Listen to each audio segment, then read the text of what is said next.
Ya, Assalamualaikum warahmatullahi wabarakatuh. Salam sehat semuanya. Mohon izin saya Satria Adi, residen penyakit dalam FKKMK UGM.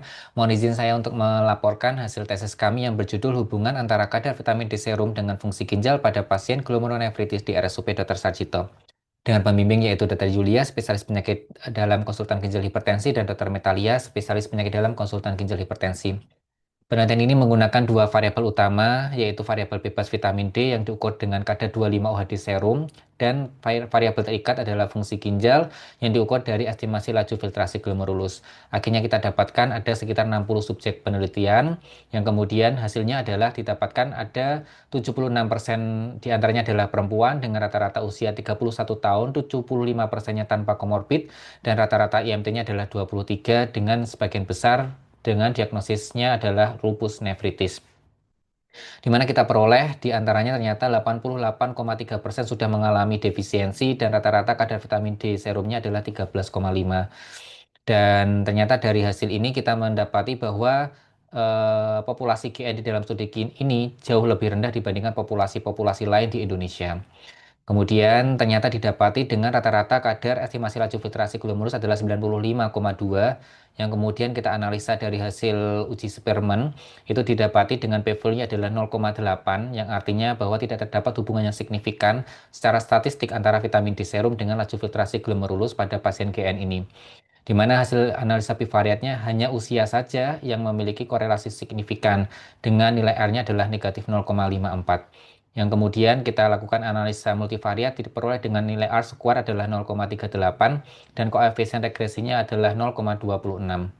Yang artinya secara numerik, meskipun tidak signifikan, tetapi setiap kenaikan dari 1 nanogram per mililiter dari vitamin D itu bisa memperbaiki dari laju filtrasi glomerulus sebesar 0,26. Tetapi kita memiliki pertanyaan mengapa defisiensi yang begitu masif pada penelitian ini tidak berkorelasi dengan penurunan fungsi ginjal di dalam studi ini. Yang kemudian kita buktikan dari hasil analisa statistika dengan nilai P-nya tidak signifikan dengan nilai R-nya yang lemah. Ternyata kita dapati bahwa ada sekitar 62% yang dipengaruhi dari faktor lain dan juga spektrum subjek di dalam penelitian kita yang terlalu sempit, yaitu dengan nilai vitamin D serum yang terlalu rendah dan estimasi laju filtrasi glomerulus yang masih baik. Dan juga variabel perancu yang belum bisa kita kontrol sepenuhnya seperti paparan sinar matahari, asupan diet, dan terapi imunosupresan. Yang kemudian kita analisa subanalisis yaitu pada grup defisiensi, dan kemudian kita analisa ternyata masih diperoleh dengan hasil yang tidak ada korelasi hubungan antara vitamin D serum dengan estimasi laju filtrasi glomerulus. Dan kita dapati dari hasil literatur klinis sebelumnya memang menunjukkan bahwa kadar vitamin D serum pada pasien GN ini masih konsisten dengan literatur klinis sebelumnya. Dan kita dapati ternyata memang gangguan metabolisme vitamin D pada pasien-pasien GN ini sudah terjadi sejak awal gangguan ginjal, ketika belum terjadi penurunan dari fungsi ginjal. Dan akan tetapi ada arah hubungan positif yang masih kita lihat, yaitu dengan nilai koefisien regresi 0,26. Kita mendapati simpulan ternyata sebagian besar 88,3% pasien GN di RSUP Dr. Sarjito ini mengalami defisiensi vitamin D dengan rata-rata 13,5. Namun tidak ditemukan korelasi yang signifikan secara statistik antara kadar vitamin D serum dengan fungsi ginjal pada pasien GN.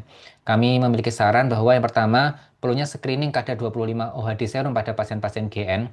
Yang kedua, perlunya studi longitudinal untuk melihat kadar vitamin D serum baseline saat ini dapat memprediksi penurunan fungsi ginjal di masa depan. Tiga, perlunya menyertakan pengukuran yang lebih detail untuk kadar vitamin D, dan harapannya bisa dilakukan studi dengan pengendalian sampel yang lebih ketat. Sekian hasil tesis kami. Terima kasih. Salam sehat semua. Assalamualaikum warahmatullahi wabarakatuh.